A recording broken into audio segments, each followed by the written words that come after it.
Some facts are so terrifying, they sound impossible. But every one of them is real. Welcome to Terrifying Facts. This town was once full of life. Then, almost overnight, everyone disappeared. Here's the true story. Tucked away in the Sierra Nevada mountains, at an elevation of nearly 8,400 feet, sits a collection of 110 weathered wooden buildings. They rest in complete, silent isolation along dirt paths under the California sun. Look inside, and the picture becomes even stranger. The bedrooms, general stores, and dining tables are still fully stocked with personal goods, furniture, and tools, left exactly where they were placed over 80 years ago. This is what California State Parks calls arrested decay. The buildings are intentionally not restored to look new, but they are protected from collapsing entirely. They are held in a frozen state, which presents an obvious question. At its peak, this was one of the wealthiest and most notorious mining metropolises in the American West. Why did 10,000 people suddenly walk away from it? To understand that, we have to use these perfectly preserved ruins as primary evidence. They allow us to reverse engineer the violent, rapid cycle of the 19th century gold rush. The environment here is incredibly harsh. When prospector W.S. Bodie discovered gold here in 1859, the severe winter weather quickly took its toll. Bodie actually died in a snowstorm on a supply trip that same year, and for a long time, the camp that took his name struggled to grow past 20 buildings. That specific geographic friction held the town back until 1876, when the Bunker Hill mine hit massive, concentrated deposits of gold and silver. The economic output of those mines eventually hit $70 million. Lured by the sheer volume of precious metals, 10,000 residents streamed into the high desert to extract it. The small camp rapidly scaled up into a mile-long main street. It filled with dense buildings, supporting volunteer fire companies, banks, churches, multiple daily newspapers, and a massive mechanical infrastructure. Extreme geological wealth briefly conquered a deeply uninhabitable environment. The promise of millions turned a lethal mountain pass into a massive economic engine overnight. With the sudden influx of cash came severe social chaos. The town supported 65 different saloons, alongside brothels, gambling dens, and opium parlors. The nightly shootings and brawls earned the town a uniquely dark reputation across the country. The phrase, "a bad man from Bodie," became common slang for a violent person, and locals developed a grim morning greeting. "Have we a man for breakfast?" Meaning, did anyone die in the streets last night? But the myth of the lawless gunfighter obscures the people who actually kept the town functioning. In 1878, hundreds of Chinese immigrants arrived from southern China as contract laborers. Facing intense discrimination that pushed them out of the local mines, these laborers built a thriving Chinatown on the northwest edge of town. They operated laundries, coordinated the import of fresh vegetables, and, crucially, supplied almost all the wood and charcoal required to keep the freezing residents alive and the mining machines running. Bodie's daily survival relied heavily on this marginalized labor force. They built and maintained the essential infrastructure that allowed the miners to operate. This chart shows Bodie's population over time. You can see the massive spike around 1879. But as the easily mineable material became scarce, the line dropped steadily over the following decades. Residents simply packed up and moved on to newer, more lucrative strikes. The physical town began to vanish as well. Massive fires tore through the densely packed wooden buildings in 1892, and then again in 1932, wiping out the vast majority of the business district. The definitive end arrived in 1942. With the United States entering World War II, the War Production Board suspended all non-essential gold mining operations. The remaining population lost their only source of income. Tied entirely to a single resource economy, the last residents had to leave, taking only what they could carry and abandoning the rest to the elements. Because of its extreme geographic isolation, the empty town was shielded from scavengers and developers for decades. In 1961, the state stepped in to protect the remaining structures as a National Historic Landmark. The policy of arrested decay avoids idealized theme park polish. It maintains the peeling paint, the leaning walls, and the dust-covered artifacts exactly as they were left.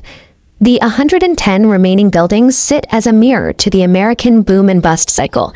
They show exactly what it takes to extract wealth from an unforgiving environment, and they ultimately prove that once the money is completely gone, time and nature will quietly reclaim the landscape. Deep beneath Romania lies a cave unlike any other on Earth. Its deadly atmosphere has remained hidden for millions of years, and this is its unbelievable story. Nearly every single living thing on Earth relies on a simple, inescapable rule. Biology is driven by sunlight. But deep beneath the quiet, picturesque villages of Romania, that rule completely breaks down. Hidden far below the surface lies Movil Cave, a sealed underground chamber physically severed from the world above. It has been cut off from our atmosphere, our weather, and our ecosystems for an astonishing 5.5 million years. This extreme isolation resulted in a pristine, untouched biological vault. It remains an environment entirely abandoned by the outside world. Inside this vault, the air is suffocating. The atmosphere contains almost zero oxygen, saturated instead by heavy concentrations of carbon dioxide and hydrogen sulfide. For human explorers, entering this space without specialized breathing equipment is a fatal mistake. It is also a pitch-black tomb. Not a single photon of sunlight has ever penetrated these rocky walls. Yet, when scientific teams finally breached this toxic underground chamber, they discovered a completely alien, complex ecosystem crawling through the darkness. Based on everything we know about biology, an environment completely deprived of solar energy and saturated with poison should be dead. So how exactly is anything surviving inside? The residents of Movil Cave include aggressive apex predators, like these unique spiders that exist absolutely nowhere else on Earth. They share the dark with other highly adapted hunters, like cave scorpions, proving this is a robust, competitive network of life, rather than a few lucky, isolated organisms. The biological problem is that predators require a steady supply of prey, and every prey species must eventually feed on a foundational energy source at the absolute bottom of the food chain. Because this cavern has been entirely deprived of sunlight for over 5 million years, that traditional foundational layer is completely missing. To solve the mystery, we have to stop asking how these creatures resist their toxic environment and look closely at how they consume it. The answer lies in specialized microscopic bacterial mats that coat the underground walls. This animated diagram compares traditional photosynthesis on the left to chemosynthesis on the right. While plants use solar radiation, these bacteria pull energy from chemical reactions. Isolating the chemosynthesis side, we see them converting lethal hydrogen sulfide and carbon dioxide into base biological energy. Once those bacteria create that baseline energy, bizarre eyeless insects and worms sustain themselves by grazing exclusively on the chemical-fed mats. The spiders and scorpions then hunt those grazing insects, completing the biological loop. The lethal gas choking the air serves as the literal engine keeping this entire 5.5 million-year-old food web running. What we see in Romania proves that biology is immensely adaptable, capable of thriving in forms that once seemed entirely alien to human science. This revelation extends far beyond a single subterranean cavern. It echoes out into the cosmos, directly impacting our search for extraterrestrial life. Historically, astrobiologists have focused on narrow, habitable zones, scanning the stars for Earth-like conditions featuring plentiful sunlight, oxygen, and liquid water. Movil Cave proves that dark, toxic environments can host complex, self-sustaining biological empires. We now have to recalibrate our planetary scans, treating extreme, hostile worlds not as dead zones, but as highly viable havens for chemosynthetic organisms. The most crucial blueprint for finding life on other planets was waiting for us all along, hidden deep inside a poisonous, locked vault right here on Earth. What if your compass suddenly stopped making sense? Welcome to one of Earth's most mysterious forests, where the truth is even stranger than the legends. You are miles into the woods when you check your bearing and find your analog compass spinning out of control. The needle refuses to settle on a single direction. When you reach for a phone to check the GPS, the screen displays a no-signal warning. The digital connection to the outside world has been cut off entirely. This is Hoia Forest in Romania. It is a documented epicenter for these specific, escalating navigational breakdowns. Surveyors, biologists, and expert navigators who enter the tree line consistently report their equipment failing within minutes, turning subjective stories into a matter of technical record. This raises a specific question. Does a measurable physical force in this forest have the power to systematically dismantle our tools and our understanding of space? Investigating these failures requires looking at the ground itself, down to where the source of the magnetic interference is buried. This diagram reveals dense, heavy mineral deposits beneath the forest floor. These formations project their own powerful magnetic fields upward through the soil. These localized waves clash with the Earth's baseline magnetic pull, scrambling the grid and leaving compasses with no stable north. But the failure isn't limited to analog needles. Modern GPS devices, which rely on satellites rather than magnets, also struggle to function here. The forest features an exceptionally thick, interlocking canopy. This ceiling of wood and leaves acts as a physical barrier that can absorb or deflect the microwave signals sent from orbiting satellites. Beneath that canopy, the undulating hills create topographic dead zones.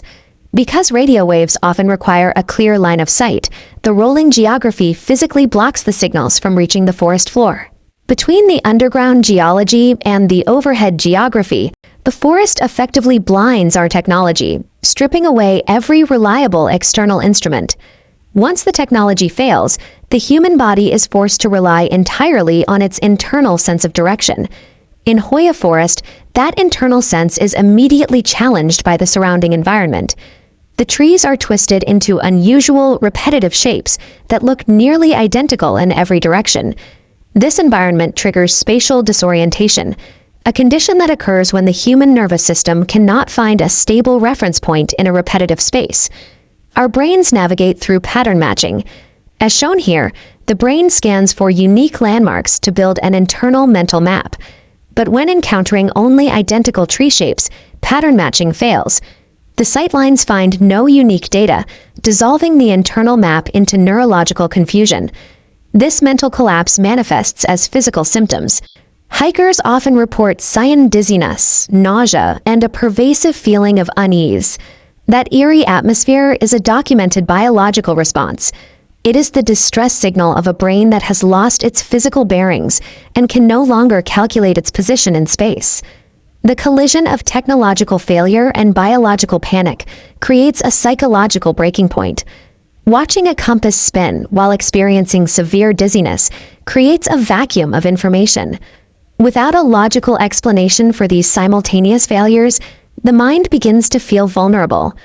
To resolve this tension, the human brain often fills the vacuum with supernatural explanations. This instinctual reaction is the source of the legends that have surrounded the forest for decades. Hoia Forest is a geographical collision of dense minerals, thick canopies, and repetitive topography. This environment reveals the fragility of human perception, demonstrating how quickly our confidence vanishes when our external tools are neutralized. The mystery of the location lies in the physics of the site, where invisible magnetic shifts can render advanced electronics completely useless in a matter of seconds. Ultimately, Hoia Forest serves as a reminder of the Earth's hidden physical power, a force that can disrupt our modern systems and return us to a state of primal uncertainty. What if a parasite too small to see could quietly influence your brain? This is the incredible story of Toxoplasma gondii. When we think of the top of the food chain, we usually picture raw physical power, massive predators using sheer force, speed, and size to dominate their ecosystems. But the reality of nature is far stranger. Long before humans walked the earth, microscopic life forms evolved strategies to survive that rely on quietly hijacking predator-prey dynamics from the inside out. Enter Toxoplasma gondii. It's an ancient, single-celled parasite that possesses the biological tools to infect nearly every warm-blooded animal on the planet. There is a high statistical probability that it is living alongside you right now.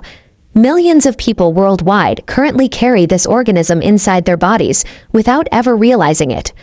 This proven ability to manipulate animal minds in the wild makes the status of those millions of infected humans a central focus of investigation. To understand the threat, we have to look at the parasite's life cycle. Toxoplasma gondii is highly adaptable and can survive in a massive variety of hosts, but it faces one strict limitation. It can only reproduce sexually inside the gut of a feline. This creates a hurdle. When the parasite ends up inside an intermediate host, like a wild mouse, it has to find a way to guarantee that specific mouse gets caught and eaten by a cat. This diagram illustrates how the parasite solves that problem. Once inside the rodent, it travels to the brain to suppress the neural pathways directly linked to the animal's innate fear responses. These neural pathways shift. Instead of triggering a panic response to the smell of cat odor, the infection causes the rodent to lose its biological fear, often becoming attracted to the very scent that should signal danger. A fearless mouse doesn't last long in the wild. It becomes easy prey, delivering the parasite straight into the cat's digestive tract, where it finally reproduces and releases millions of microscopic eggs back into the environment to start the cycle all over again. This is an efficient survival strategy, bypassing traditional predator-prey defenses by targeting the host's neurobiology. Humans are not the intended target for this organism. We generally interrupt this biological loop by accident. We usually encounter the parasite through our daily routines. One of the most common pathways is eating undercooked meat or consuming food and water that has been contaminated with those microscopic eggs. The environment plays a role as well. Handling contaminated garden soil or cleaning out the litter box of an infected domestic cat creates a direct line of transmission. According to data from the Centers for Disease Control and Prevention, the resulting scale of human infection is massive, spanning all demographics and geographies. For unborn babies and individuals with weakened immune systems, the resulting illness can be severe. Yet the vast majority of healthy adults exhibit zero physical symptoms. Because the infection hides quietly in healthy humans, it raises the possibility that the parasite's primary impact on our species might be behavioral, just as it is in rodents. Researchers have spent 2 decades searching for signs of subtle behavioral shifts in infected human populations. They have tested thousands of individuals, looking at delayed reaction times, shifting personality traits, and complex neurological conditions. While some of these studies have surfaced intriguing statistical associations, leading health organizations emphasize that the findings lack the consistency required for scientific consensus. Currently, there is no scientific evidence that Toxoplasma gondii is capable of controlling the human mind. This flowchart illustrates why. Humans are a biological dead end for this organism. Because we are not part of the feline food chain, the parasite has no evolutionary incentive to manipulate our behavior for its reproduction loop. While human mind control remains a myth, the organism remains a foundational case study in how parasites can navigate and influence the nervous systems of wild rodents. It reminds us that the most influential forces shaping the natural world aren't always massive predators. Sometimes they are microscopic life forms, quietly operating in the dark. For more than 50 years, this giant crater has burned without stopping. But how did a hole in the desert become Earth's door to hell? Let's find out. Quiet, atmospheric tone. Stand in the middle of Turkmenistan's Karakum Desert at night, and you are surrounded by absolute consuming darkness. But travel far enough into the dunes, and that black void is suddenly interrupted by a glowing, miles-wide radius of intense orange light. At the center of this glow is a massive crater spanning over 200 feet across and nearly 100 feet deep. Walk near the edge, and you are hit by intense heat and the constant roaring sound of flames feeding on the scorched vertical walls. The sheer hostility of this landscape earned it an ominous global nickname, the Door to Hell. For decades, it has drawn thousands of thrill-seekers, photographers, and adventurers, eager to witness what looks like a supernatural gateway to the underworld. But the geology here tells a different story. There is no magma feeding these fires. It is not an active volcano, nor is it the burning crater of an ancient meteorite strike. This constantly burning apocalyptic inferno is completely terrestrial and entirely artificial. The crater exists strictly as the result of a single catastrophic human error made in the winter of 1971.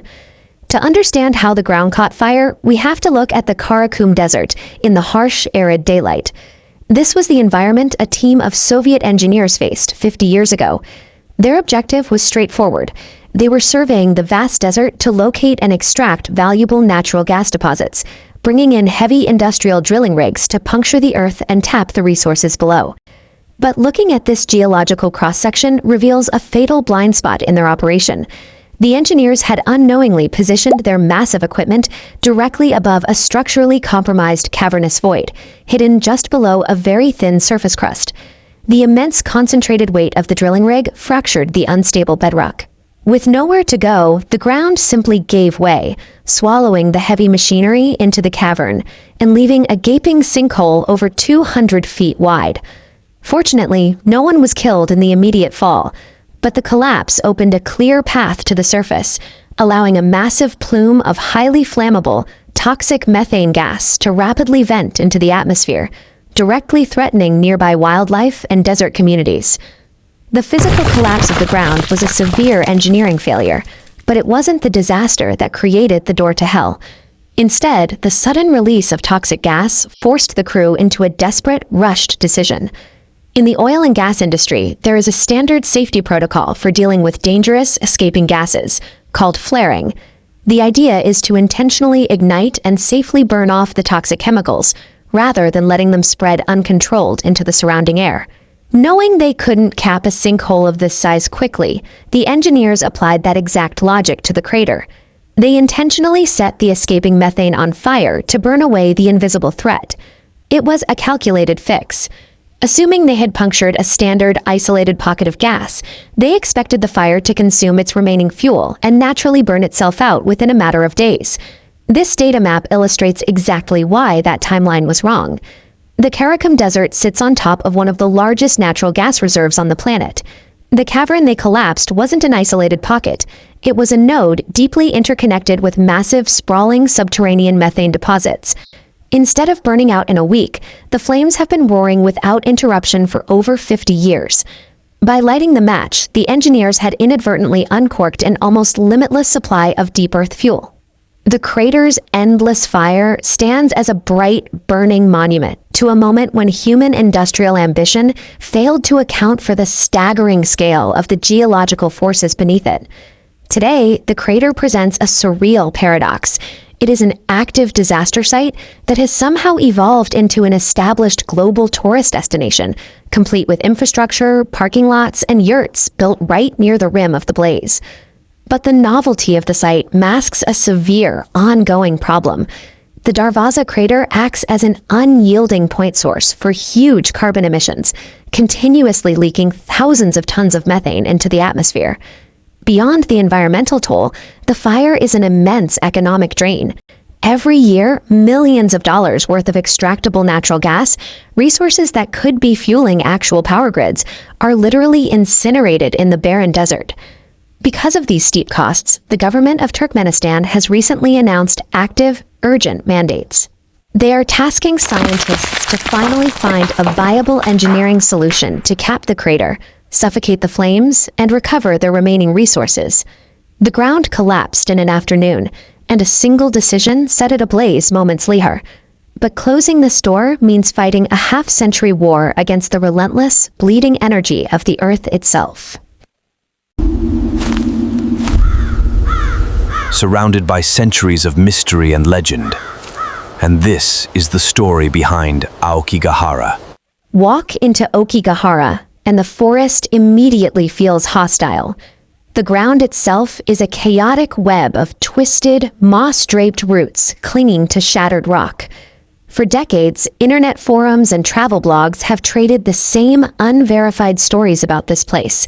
They claim compasses spin wildly, that voices vanish into thin air, and restless spirits stalk the woods. But set the ghost stories aside, and a much sharper question emerges.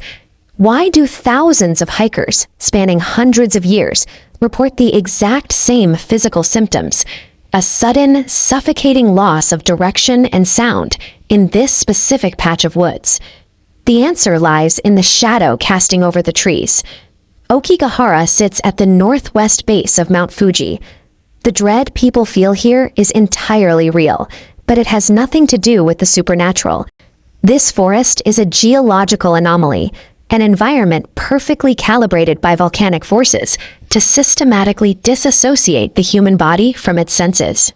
To understand the ground beneath Aokigahara, we have to look at how Mount Fuji erupted in the deep past. A massive eruption in 864 flooded this entire basin. When that magma eventually cooled into rock, it formed the dense, uneven floor of the forest. Crucially, this specific lava flow carried exceptionally high levels of magnetic iron.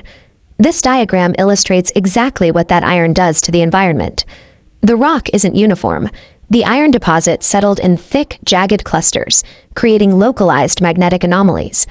As the Earth's standard magnetic field lines hit these dense pockets, they bend, warp, and distort. Watch what happens when we introduce a standard navigational compass to this diagram. Instead of pointing toward the North Pole, the needle gets caught in the warped local field. It locks onto the iron directly beneath your feet, rendering the tool completely useless. Even modern technology struggles here. The sheer density of the iron-rich geology, combined with a thick canopy of leaves, can heavily degrade the signals trying to reach your GPS device. That terrifying feeling of losing all sense of direction in the woods is a documented physical reality. It is the direct result of invisible geological forces interacting with our navigational tools. Beyond the magnetic interference at the surface, the air inside Aokigahara carries a heavy, unnatural silence that visitors often describe as suffocating. During that 9th century eruption, extreme heat caused gases to rapidly expand and escape as the lava hardened. This left the resulting bedrock incredibly porous, riddled with millions of tiny, empty air holes. This cross-section shows the resulting acoustic effect. When sound waves hit hard, flat rock, they echo. But when sound waves enter those jagged cavities in the porous volcanic rock, they bounce internally and dissipate. The ground acts as a massive, natural acoustic sponge. Above ground, the sheer physical density of the trunks and overlapping branches acts as a secondary barrier, trapping and dampening whatever ambient noise survives the rock. The combination of a porous floor and a dense timber canopy strips humans of our natural spatial awareness. The environment creates a biological sensory vacuum that feels inherently threatening to human ears. When you strip a person of both directional awareness and ambient sound at the exact same time, you trigger extreme sensory deprivation. The human brain evolved to constantly process environmental data to keep us safe. When that data suddenly vanishes, the brain panics. It attempts to fill in the missing information, a hardwired biological reflex that frequently induces severe anxiety, paranoia, and even auditory hallucinations. Over hundreds of years, local villagers walked into these woods and experienced that exact creeping physical dread. Lacking a modern understanding of acoustics and magnetic anomalies, they codified their terror into the legends of spirits and curses that survive today. The folklore of Aokigahara is essentially a psychological coping mechanism. It was the only way early inhabitants could explain the visceral terror of navigating a landscape that actively suppresses human senses. Aokigahara stands as a masterpiece of geographic coincidence. The ghost sightings and internet legends are simply humanity's attempt to impose a narrative on a landscape that actively fights our biology. Understanding the science does not ruin the mystery of this place. It deepens it, proving that our oldest, most terrifying myths are often just the echoes of raw geographic power.